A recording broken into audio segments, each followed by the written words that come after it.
ইরানের প্রেসিডেন্ট ইব্রাহিম রাইসির মৃত্যুতে একদিনের রাষ্ট্রীয় শোক পালন করছে বাংলাদেশ। আজ দাফন করা হবে রাইসির মরদেহ।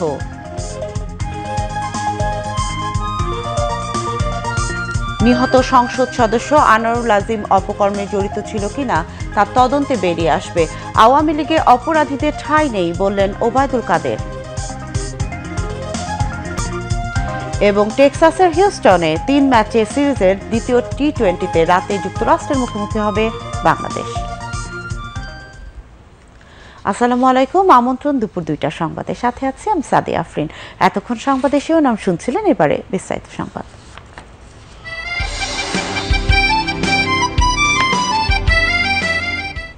২৩ বছরের করুণ ইতিহাস, বাংলার অত্যাচারের, বাংলার মানুষের রক্তের ইতিহাস। ২৩ বছরের ইতিহাস, মুমূর্ষ নরনারীর আর্তনাদের ইতিহাস, বাংলার ইতিহাস, এদেশের মানুষের রক্ত দিয়ে রাজপথ রঞ্জিত করার ইতিহাস। ইরানের প্রেসিডেন্ট ইব্রাহিম রাইসির মৃত্যুতে একদিনের শোক পালন করছে বাংলাদেশ। রাষ্ট্রীয়ভাবে এই শোক পালন করা হচ্ছে। এই উপলক্ষে বাংলাদেশের সকল সরকারি, আধা সরকারি ও স্বায়ত্তশাসিত প্রতিষ্ঠান এবং শিক্ষা প্রতিষ্ঠান সহ সকল সরকারি ও বেসরকারি ভবন এবং বিদেশ সহ বাংলাদেশ মিশনসমূহে জাতীয় পতাকা অর্ধনমিত রাখা হয়েছে। এছাড়া ইব্রাহিম রাইসির বিদেহী আত্মার শান্তি কামনায় দেশের সব মসজিদে বিশেষ দোয়া অনুষ্ঠিত হচ্ছে। অন্যান্য ধর্মীয় প্রতিষ্ঠানে বিশেষ প্রার্থনার আয়োজন করা হয়েছে। এদিকে ইরানের প্রেসিডেন্ট ইব্রাহিম রাইসির মরদেহ আজ তার জন্মভূমি মাসাদ শহরে দাফন করা হবে। এছাড়া তার অন্য 7 সহযোগীর মরদেহ দাফনের জন্য তাদের নিজ নিজ শহরে পাঠানো হবে। এর আগে গতকাল তেহরানে প্রেসিডেন্ট ইব্রাহিম রাইসি ও তার অন্য 7 সহযোগীর জানাজা অনুষ্ঠিত হয়। তাদের জানাজার নামাজ পড়ান দেশটির সর্বোচ্চ ধর্মীয় নেতা আয়াতুল্লাহ আলী খামেনি। প্রেসিডেন্ট রাইসির জানাজায় যোগ দিতে লাখো মানুষ রাজধানী তেহরানে সমবেত হন। তেহরান বিশ্ববিদ্যালয়ে জানাজার মূল আয়োজন করা হয়।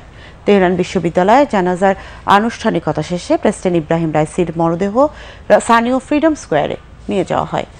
গত 19 মে ইরানের পূর্ব আজারবাইজান প্রদেশের জোলফা এলাকার কাছে হেলিকপ্টার দুর্ঘটনায় ইরানের প্রেসিডেন্ট ইব্রাহিম রাইসি ও তার সহযোগীদের মর্মান্তিক মৃত্যু হয়।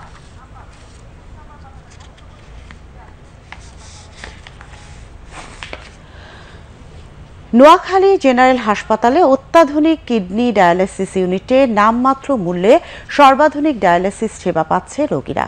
হাসপাতালে 4 শিফটে 24 ঘন্টা নিরবিচ্ছিন্ন চিকিৎসা সেবা দেওয়া হয় রোগীদের।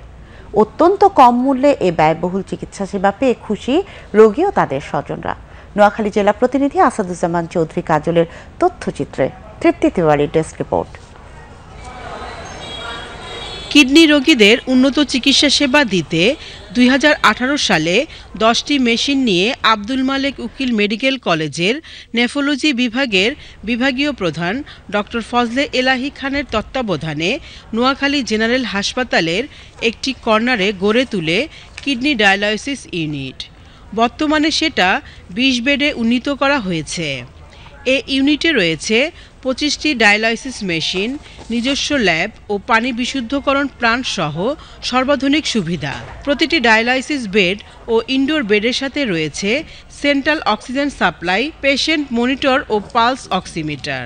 একটা কিডনি রোগীর সকল ধরনের ব্যবস্থা, চিকিৎসার ব্যবস্থা আমরা এখানে করেছি। শুধুমাত্র কিডনি প্রতিস্থাপন ব্যতীত আমরা এখন যেমন কিডনি রোগীদের পরীক্ষা নিরীক্ষার সকল ধরনের ব্যবস্থা আছে, এবং এর পাশে মাঝখানে আমাদের যেটি মলিকুলার ল্যাব ছিল না, যেটি হেপাটাইটিস বি ভাইরাস এবং সি ভাইরাস, কারণ ডায়ালিসিস রোগীরা দীর্ঘদিন ডায়ালিসিস নিতে নিতে বি ভাইরাস, সি ভাইরাসে আক্রান্ত হতো। ওদের চিকিৎসার পারপাসে হেপাটাইটিস বি ভাইরাসের ডিএনএ, তারপর সি ভাইরাসের আরএনএ দেখতে হয়। কিডনি ডায়ালাইসিস ইউনিটের পরিষ্কার পরিচ্ছন্নতা ও স্বাস্থ্যকর পরিবেশে সার্বক্ষণিক ডাক্তার, নার্স ও টেকনিশিয়ানদের সেবায় মুগ্ধ রোগী ও স্বজনরা।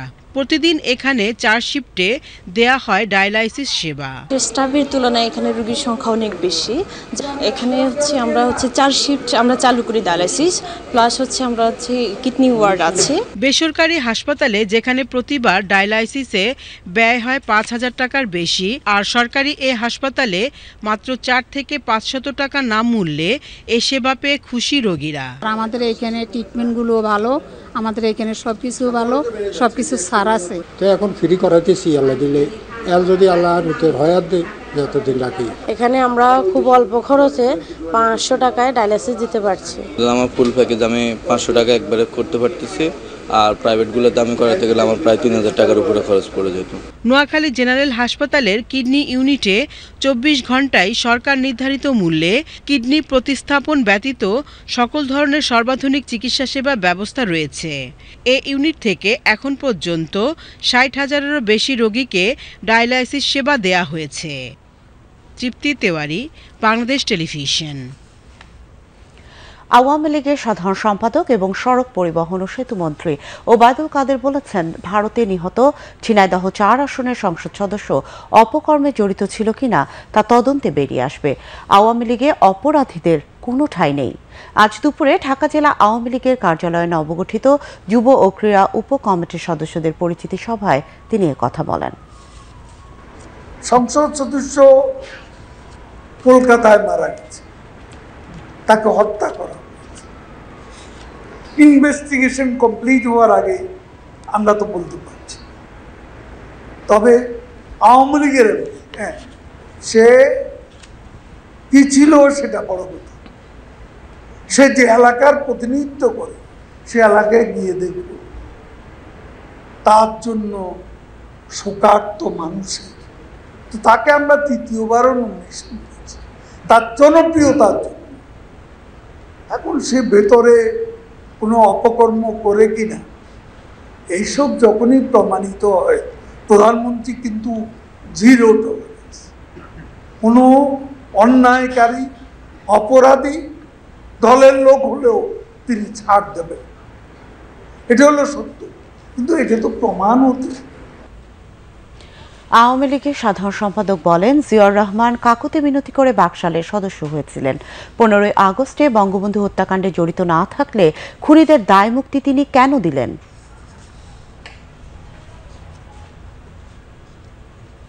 আজকে ছাত্রলীগ যুবলীগ নাকি অর্থ পাচার করে। অর্থ পাচারের জন্য আপনারা বাংলাদেশে প্রতিষ্ঠিত অপরাধী, সুপরিচিত অপরাধী। অর্থ পাচার সিঙ্গাপুরে কে করেছে, আমেরিকাতে কে করেছে? সে পাচারকারী তারেক রহমান এবং কোকো, এই দুজনের যে পাচার করা অর্থ, সেটা তো একটা অংশ সিঙ্গাপুর থেকে উদ্ধার করা হয়েছে। এখন নিজেরা যে অপরাধে অপরাধী, সেই অপরাধের দায় ছাত্রলীগ যুবলীগের উপর অবলীলায় চাপাতে যাওয়া, এটা যে কত বড় মিথ্যাচার আর অপপ্রচার এরা করতে পারে। যুব ও ক্রীড়া উপকমিটির চেয়ারম্যান মোজাফফর হোসেন পৌচুর সভাপতিত্বে পরিচিত সভায় উপস্থিত ছিলেন উপকমিটির কো চেয়ারম্যান হারুনুর রশিদ, যুব ও ক্রীড়া উপকমিটির সদস্য সচিব ও হুইপ মুশরাফি বিন মুর্তজা, সংস্কৃতি বিষয়ক প্রতিমন্ত্রী নাহিদ ইজহার খান সহ উপকমিটির সদস্যবৃন্দ। পররাষ্ট্রমন্ত্রী এবং আওয়ামী লীগের যুগ্ম সাধারণ সম্পাদক ডক্টর হাসান মাহমুদ বলেছেন, পরিবেশের ভারসাম্য বজায় রাখতে নদী রক্ষার কোনো বিকল্প নেই। আজ জাতীয় প্রেস ক্লাবে 23শে মে জাতীয় নদী দিবস ঘোষণার দাবিতে নদী সম্মেলন প্রস্তুতি সভায় তিনি এই কথা বলেন। এ সময় গঙ্গা, ব্রহ্মপুত্র, মেঘনা বেসিন নিয়ে আঞ্চলিক নদী ব্যবস্থাপনার ওপর গুরুত্ব আরোপ করেন পররাষ্ট্রমন্ত্রী। মেয়াদ উত্তীর্ণ নৌযানকে নৌ দুর্ঘটনার প্রধান কারণ হিসেবে উল্লেখ করে পররাষ্ট্রমন্ত্রী বলেন, নোঙ্গরের এ ধরনের উদ্যোগ গুরুত্বপূর্ণ ভূমিকা রাখবে। দেশ একটি নদীমাতৃক দেশ। দেহের মধ্যে শিরা উপশিরাগুলো যেই ভূমিকা পালন করে, আমাদের দেশের ক্ষেত্রে নদীগুলো হচ্ছে দেশের শিরা উপশিরা। নদী যদি শুকিয়ে যায়, সেখানে পানির স্বাভাবিক প্রবাহ না থাকে, কিংবা নদী দূষিত হয়ে পড়ে, নদী দখল হয়, কিংবা নদীতে প্রতিবন্ধকতা তৈরি করা হয়, তাহলে দেহের ক্ষেত্রে শিরা উপশিরার ক্ষেত্রে যেটি ঘটে, সেটির যে প্রভাব নদীর ক্ষেত্রে, সেই প্রভাবটা দেশের উপর পড়ে। নদী শুকিয়ে যাওয়ার পিছনে কারণ হচ্ছে বিভিন্ন জায়গায় রাবার ড্যাম তৈরি করা হয়েছে, নদীতে প্রতিবন্ধকতা তৈরি হয়েছে উজানে, আর ডিফরেস্টেশন। এটি সারা দেশের চিত্র। আর শহর অঞ্চলে যে নদী ক্ষমতাবানরা সেখানে নদী দখল করে। আমাদের সরকার গঠন করার পর মাননীয় প্রধানমন্ত্রী বুড়িগঙ্গার 2 পারে পার বাধাই করা, ওয়াকওয়ে নির্মাণ করার উদ্যোগ নিয়েছে। না হয় এতদিনে বুড়িগঙ্গা কোথায় গিয়ে দাঁড়াতো, এরপরও মাঝে মধ্যে দখল হয়, তবে আগের তুলনায় সেটি কম এবং গুড়িয়ে দেওয়া হয় অনেক স্থাপনা, সেই তুলনায় অনেক কম। সংগঠনের চেয়ারম্যান সুমন শামসের সভাপতিত্বে সংসদ সদস্য আওলাদ হোসেন, দৈনিক সমকালের উপদেষ্টা আবু সাইদ খান সহ অন্যান্য ব্যক্তিবর্গ অনুষ্ঠানে বক্তব্য রাখেন।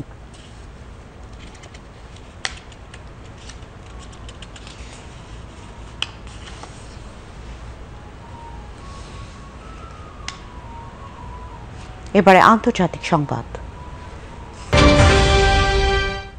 আগামী ৪ জুলাই যুক্তরাজ্যে আগাম সাধারণ নির্বাচনের ঘোষণা দিয়েছেন ব্রিটিশ প্রধানমন্ত্রী ঋষি সুনাক। ১০ নং ডাউনিং স্ট্রিটের বাইরে এক বৃষ্টি ভেজা ভাষণে তিনি এ ঘোষণা দেন। ঋষি সুনাকের এ ঘোষণার ফলে আগামী শরতে যুক্তরাজ্যের সম্ভাব্য নির্বাচনের বিষয়টি বাতিল হলো। আগামী শরতে নির্বাচন অনুষ্ঠিত হলে লেবার পার্টির তুলনায় ঋষি সুনাকের কনজারভেটিভ পার্টি ভালো ফলাফল করত বলে ধারণা করা হচ্ছিল। এদিকে লেবার পার্টি জানিয়েছে দেশব্যাপী জনমত জরিপে তারা এগিয়ে আছে এবং তারা নির্বাচনের জন্য পুরোপুরি প্রস্তুত। এদিকে ঋষি সুনাক আগাম নির্বাচনের ঘোষণা দেয়ায় ব্রিটিশ পার্লামেন্ট শুক্রবার থেকে মুলতবি করা হবে। পার্লামেন্ট মুলতবির পর ৫ সপ্তাহব্যাপী নির্বাচনী প্রচারণার সুযোগ পাবেন প্রার্থীরা। তবে পার্লামেন্ট মুলতবি হওয়ায় বেশ কিছু আইন প্রণয়নের কাজ বাতিল করতে হবে বলে ধারণা করা হচ্ছে। ফিরছি দেশের খবরে। মুক্তিযুদ্ধের চেতনা, বিশ্বাস ও মূল্যবোধ জাগ্রত রাখতে সবাইকে সম্মিলিতভাবে কাজ করার আহ্বান জানিয়েছেন প্রধান নির্বাচন কমিশনার কাজী হাবিবুল আউয়াল। আজ আগারগাঁওয়ে নির্বাচন কমিশন সচিবালয়ে মুক্তিযোদ্ধাদের নিয়ে আয়োজিত বীর মুক্তিযোদ্ধা খচিত স্মার্ট জাতীয় পরিচয়পত্র প্রদান অনুষ্ঠানে প্রধান অতিথির বক্তব্যে তিনি একথা বলেন। তিনি আরও বলেন, মুক্তিযোদ্ধারা সকলের কাছে অনুপ্রেরণার উৎস। তাদের কারণেই বাংলাদেশ আজ বিশ্বে মাথা উঁচু করে চলছে। নির্বাচন কমিশন সচিবালয়ের সচিব জাহাঙ্গীর আলমের সভাপতিত্বে অনুষ্ঠানে আরও উপস্থিত ছিলেন নির্বাচন কমিশনের অন্যান্য কমিশনারবৃন্দ এবং মুক্তিযুদ্ধ বিষয়ক মন্ত্রণালয়ের সচিব ইশরাত চৌধুরী। পরে মুক্তিযোদ্ধাদের হাতে বীর মুক্তিযোদ্ধা খচিত স্মার্ট জাতীয় পরিচয়পত্র তুলে দেওয়া হয়।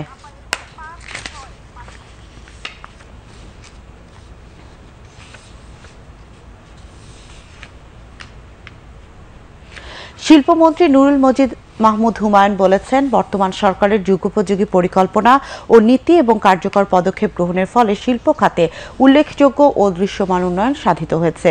তিনি আজ রাজধানীর ওসমানী স্মৃতি মিলনায়তনে রাষ্ট্রপতির শিল্প উন্নয়ন পুরস্কার প্রদান অনুষ্ঠানে একথা বলেন।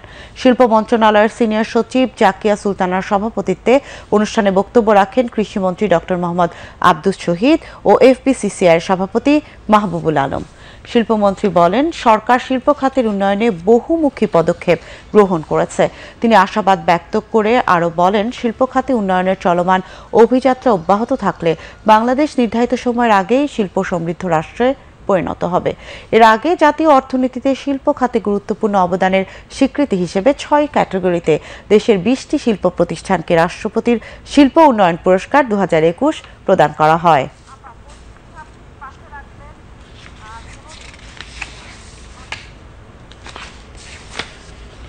বিশ্বায়নের যুগে ব্যবসা বাণিজ্যের সম্প্রসারণে প্রযুক্তির ব্যবহার বাড়ানোর উপর গুরুত্ব আরোপ করেছেন বাণিজ্য প্রতিমন্ত্রী আহসানুল ইসলাম টিটু।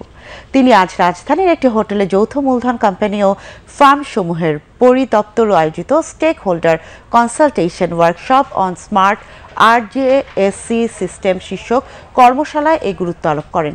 প্রতিষ্ঠানে নিবন্ধক মিজানুর রহমানের সভাপতিত্বে কর্মশালায় বাণিজ্য মন্ত্রণালয়ের সচিব সেলিম উদ্দিন বক্তব্য রাখেন। বাণিজ্য প্রতিমন্ত্রী বলেন, ব্যবসা বাণিজ্য, কর্মসংস্থান সহ প্রতিটি ক্ষেত্রেই প্রতিযোগিতা বেড়েছে। তাই প্রতিযোগিতায় টিকে থাকতে হলে স্মার্ট প্রযুক্তির ব্যবহার বাড়াতে হবে। প্রধানমন্ত্রী শেখ হাসিনার স্বদেশ প্রত্যাবর্তন দিবস উপলক্ষে আজ রাজধানীর 23 বঙ্গবন্ধু এভিনিউয়ে আওয়ামী লীগের কেন্দ্রীয় কার্যালয়ে তাঁতি লীগের উদ্যোগে আলোচনা সভা অনুষ্ঠিত হয়। তাঁতি লীগের সভাপতি ইঞ্জিনিয়ার মোহাম্মদ শওকত আলীর সভাপতিত্বে সভায় আওয়ামী লীগের প্রচার ও প্রকাশনা সম্পাদক ডক্টর আব্দুস সোবহান গোলাপ, দপ্তর সম্পাদক ব্যারিস্টার বিপ্লব বড়ুয়া এবং তাঁতি লীগের সাধারণ সম্পাদক খগেক চন্দ্র দেবনাথ বক্তব্য রাখেন। বক্তারা বলেন, প্রধানমন্ত্রী শেখ হাসিনা ফিরে না এলে আজকে দেশের এত উন্নয়ন হতো না, বিশ্বের বুকে বাংলাদেশ মাথা উঁচু করে দাঁড়াতে পারত না। আর তাই ঘুরে দাঁড়ানোর শপথের দিন স্বদেশ প্রত্যাবর্তন দিবস। দেখতে দেশি মুরগির মতো হলেও উৎপাদন ব্রয়লার বা বিদেশি জাতির মুরগির মতোই। এমন জাতের মুরগি উদ্ভাবন করেছে বাংলাদেশ কৃষি বিশ্ববিদ্যালয়ের গবেষকরা। মাত্র 40 থেকে 42 দিনে এই মুরগির ওজন 1 কেজি ছাড়িয়ে যায়। সারা দেশের মতো লক্ষ্মীপুরেও জনপ্রিয় হয়ে উঠেছে এ বাউ মুরগি। লক্ষ্মীপুর জেলা প্রতিনিধি মোহাম্মদ জহিরুদ্দিনের পাঠানো তথ্যচিত্রে ডেস্ক রিপোর্ট। বাংলাদেশ কৃষি গবেষণা কাউন্সিলের এসপিজিআর প্রকল্পের আওতায় পরিচালিত দেশে প্রাপ্ত মুরগির জার্ম প্লাজম ব্যবহার করে ব্রয়লারের প্যারেন্ট স্টক উদ্ভাবন শীর্ষক প্রকল্পের মাধ্যমে বাংলাদেশ কৃষি বিশ্ববিদ্যালয়ের পোল্ট্রি বিজ্ঞান বিভাগের অবসরপ্রাপ্ত অধ্যাপক ডক্টর মোহাম্মদ আশরাফ আলী এবং অধ্যাপক ডক্টর মোহাম্মদ বজলুর রহমান মোল্লা দীর্ঘদিন গবেষণা করে উদ্ভাবন করেছেন বাউ ব্র মুরগি বা বাউ মুরগি। বাউ মুরগির জাত এখন টেকসই প্রযুক্তি হিসেবে ছড়িয়ে পড়েছে সারা দেশে। লক্ষ্মীপুর জেলা প্রাণী সম্পদ অধিদপ্তরের সার্বিক তত্ত্বাবধানে শাকচর ইউনিয়নে 20 জন কৃষকের মাঝে জনপ্রতি 150টি করে বাউ মুরগির বাচ্চা মুরগি পালনের জন্য ঘর তৈরি করে দেয়া হয়। মুরগিটা হলো বাউ মুরগি। এটার উৎপাদন খরচ কম, অল্প সময়ে তার শারীরিক বৃদ্ধি হয়ে যায়, প্রায় 1 কেজি 45 দিনে হয় এবং খাদ্য খরচ কম, যার জন্য কৃষক লাভবান। এটা 42 দিন বয়স, তাতেই 1 কেজির কাছাকাছি চলে এসেছে। প্রচলিত ব্রয়লার মুরগির মতো ঘরেও লালন পালন করা যায় এই জাতের মুরগি। এই মুরগির মাংসের স্বাদ দেশীয় মুরগির মতো। এই মুরগির রোগ প্রতিরোধ ক্ষমতা অনেক বেশি, তাই এর মৃত্যুর হার প্রায় শূন্যের কোঠায়।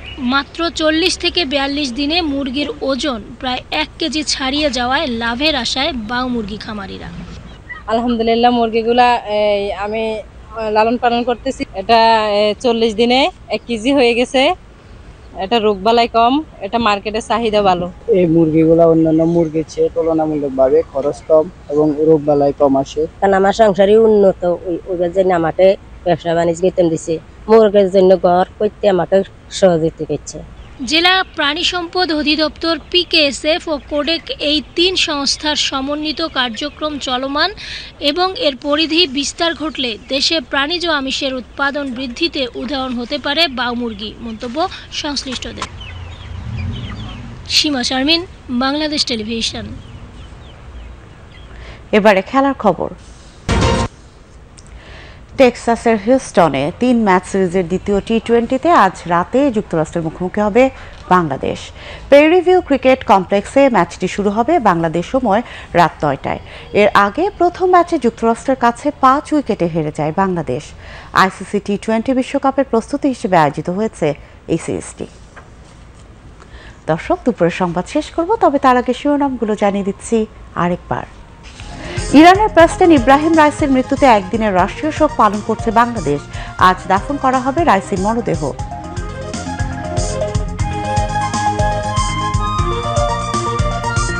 নিহত সংসদ সদস্য আনোয়ারুল আজিম অপকর্মে জড়িত ছিল কিনা তার তদন্তে বেরিয়ে আসবে।